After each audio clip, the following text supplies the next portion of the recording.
বয়স ৩৫ করার জন্যে দীর্ঘদিন যাবৎ এই দেশের যুব শ্রেণী ছাত্ররা আন্দোলন করে যাচ্ছে। এর পূর্বের সরকারও নানাভাবে তালবাহানা করেছে, চাকরিতে আবেদনের বয়স ৩৫ তারা বৃদ্ধি করে নাই।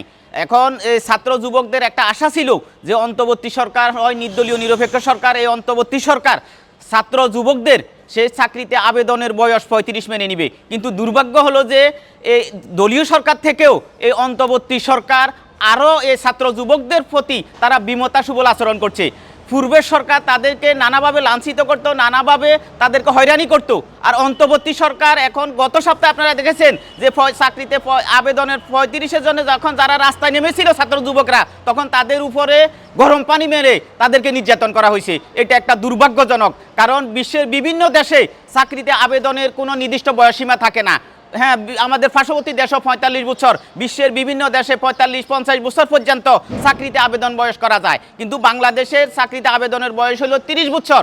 এখন নানাভাবে কি হয়, জটিলতা হয়, জটিলতার কারণে এদের বাড়ে, সেশন বাড়ে। তো ছাত্র যুবকরা বললো যে আমাদের চাকরিতে আবেদনের বয়স ৩৫ করা হোক। তারা কিন্তু চাকরি চাচ্ছে না সরকারের কাছে, তারা চাচ্ছে চাকরিতে বয়সের আবেদনটা যেন বৃদ্ধি করা হোক। কিন্তু অন্তর্বর্তী সরকার সেটা না করে এই ছাত্র যুবকদের সাথে তারা এক রকমের প্রতারণা করছে। তারা চাকরিতে আবেদনের বয়স ৩২ করছে। এটাতে আমরা নিন্দা জানাচ্ছি এবং আমি ছাত্র যুবক তরুণদের সাথে একাত্মতা ঘোষণা করছি। তারা যে আগামী সপ্তাহে যে ঢাকাতে একটা কর্মসূচি দিয়েছে, তারা হরতালের মতো অবরোধের মতো কর্মসূচিতে যাচ্ছে, আমি তাদের সেই আন্দোলনের সাথে সংগতি প্রকাশ করছি। আমি মনে করি এই চাকরিতে আবেদনের বয়স ৩৫ করার জন্যে তারা আরও যৌক্তিক যে কোনো আন্দোলন তারা করতে পারে। আমি তাদের এই আন্দোলনের সাথে একাত্মতা ঘোষণা করব।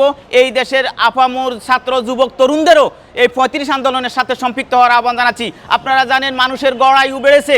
বাংলাদেশের মানুষের গড় আয়ু যখন ৫৪ বছর ছিল তখন চাকরিতে আবেদনের বয়স ছিল ৩০ বছর, আর এখন মানুষের গড় আয়ু বেড়েছে ৭৩ বছর। তাহলে চাকরিতে আবেদনের বয়স কেন ৩০ থাকবে? সেটা তো ৩৫ এমনি তো যৌক্তিক করা যায়, কারণ মানুষের গড় আয়ু বেড়েছে, মানুষের রোগ প্রতিরোধ ক্ষমতা বেড়েছে, মানুষ এখন কর্মক্ষম হয়েছে। তাহলে চাকরিতে আবেদনের বয়স এবং চাকরিতে আবেদনের বয়স বৃদ্ধি, এটা আমি মনে করি একটা যৌক্তিক দাবি। এবং এই যৌক্তিক দাবি এই অন্তর্বর্তী সরকার যত তাড়াতাড়ি সম্ভব ছাত্রদের এই ৩৫ দাবি মেনে নেওয়া উচিত। না হলে ছাত্ররা যে কঠোর থেকে কঠোরতম আন্দোলন দিবে, এটাতে দেশের মানুষ নানাভাবে ভোগান্তির শিকার হবে। এমনি দেখেন যে মানুষ বিভিন্ন দাবি দাওয়া নিয়ে প্রতিদিনই রাস্তায় নামছে, জনগণের দুর্ভোগের শিকার হচ্ছে।